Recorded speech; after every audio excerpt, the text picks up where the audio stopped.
Video जर आवडला तर मित्रांनो व्हिडिओला लाईक करून चॅनलला सबस्क्राईब करायचं आहे, सोबतच व्हिडिओची लिंक आपल्या मित्रांपर्यंत शेअर करायचं आहे, कारण दररोज आपण आपल्या चॅनलवरती नवनवीन व्हिडिओज टाकत असतो. ओके, तर प्रश्न बघा काय दिलेला आहे. एका संख्येला 15ने गुणण्याऐवजी चुकून 25ने गुणण्याऐवजी चुकून 15ने गुणले तर गुणाकार मूळ गुणाकारापेक्षा 450ने जास्त आला तर ती संख्या कोणती? अतिशय महत्त्वाचा प्रश्न आहे.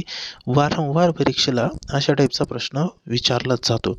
तर आता बघा या प्रश्नाला सेकंदात उत्तर कशा पद्धतीने काढायची.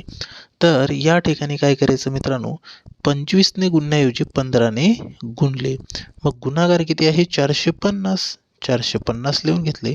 छेदामध्ये या दोन्ही संख्येची करायची वजाबाकी. 25 मधून 15 वजा केले तर किती शिल्लक राहतात?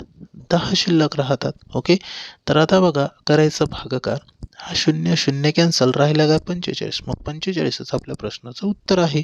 ऑप्शन ए मध्ये बघा या ठिकाणी दिलेला आहे. बघा एका स्टेपमध्ये आपल्याला काय काढता येतो? प्रश्नाचं करेक्ट उत्तर काढता येतो. ठीक आहे, तर मित्रांनो तुम्हाला जर रोज व्हिडिओची लिंक आणि सोबतच नवीन अपडेटसाठी आपण आपल्या टेलिग्राम ग्रुपला जॉईन व्हायचं आहे.